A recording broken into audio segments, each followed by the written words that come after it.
of the programme. And Vanessa, you've got an update for us on what's been going on in Greece. Yeah, I mean, just extraordinary how the media jumped on this story, and according to people actually on the islands affected, mostly Corfu and Rhodes, wildly exaggerated, although, of course, the fires themselves have caused tremendous damage. So first of all, let's look at Corfu. There are claims by officials that it was started by arsonists. Also in Rhodes, the next slide, there's actually a video which is allegedly of somebody starting the fire in Rhodes, and firefighters have said there are indications of arson. But let's see how I kind of picked on the BBC, but they weren't the only ones to be reporting on these fires and to be turning it into, in my view, a highly exaggerated version of events. So first of all, 2 die in Greece plane crash. It's one of the planes actually being used to extinguish the fires, crashed, killing, I think, 2 on board. But then going forward, Mike, let's have a look on this catch-up by the BBC from Justin Rowlett, the climate editor. I'm not going to read all the way through it, but in every single paragraph, almost without fail, climate change. They found the southern European heat wave would have been virtually impossible without climate change. Well, I'm also being told that the temperatures currently in Greece and in Italy are pretty seasonal norm.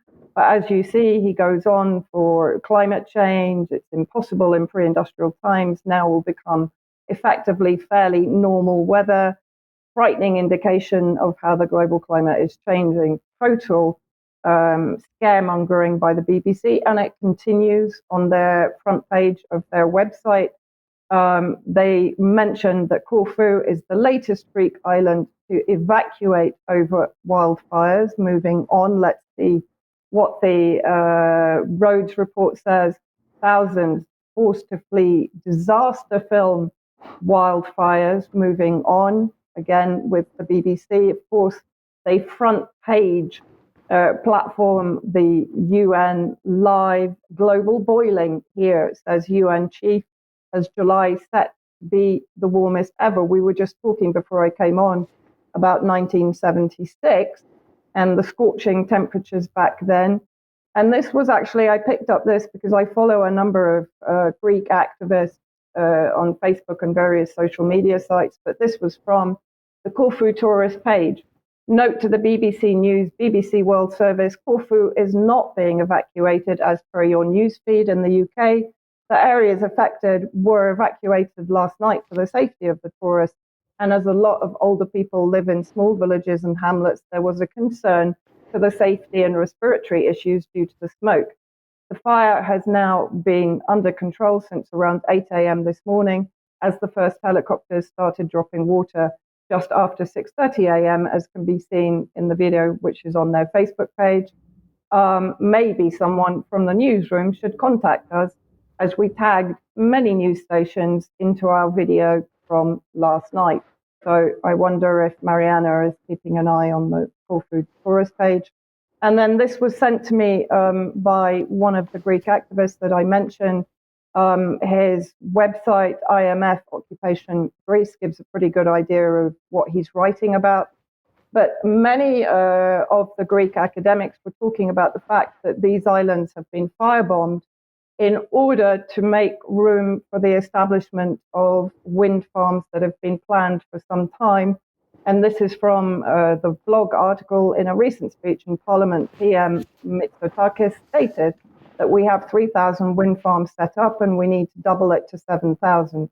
In theory, when they were first promoted on the islands, the locals were going to get lower electricity bills, but this went out of the window. Each wind turbine costs at least 1 million euros without the setup cost. The actual turbines destroy the ecosystem by not allowing pollination by bees, as they cannot fly through, let alone the amount of concrete needed for the base, which destroys the natural contours of the mountain, and the residue of collapsed wind turbines that end up in the mountain streams we are drinking. Of course, local contractors make money on building the base of these wind farms, and they promote the official line that I can't read. Yeah, sorry about that. Missing. No worries. And obviously there are other environmental issues with the wind farms that are being talked about.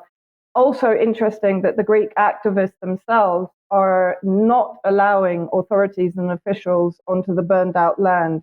They are insisting on forming reforestation groups and therefore preventing any wind farm strategy from the authorities, both in Greece and in the EU. Okay, Vanessa, thank you very much for that. Well, I'm smiling as you're talking. It's very serious what you're reporting, but you're on to the subject of propaganda from the BBC. I go researching a separate way. What am I on to? Propaganda by the BBC.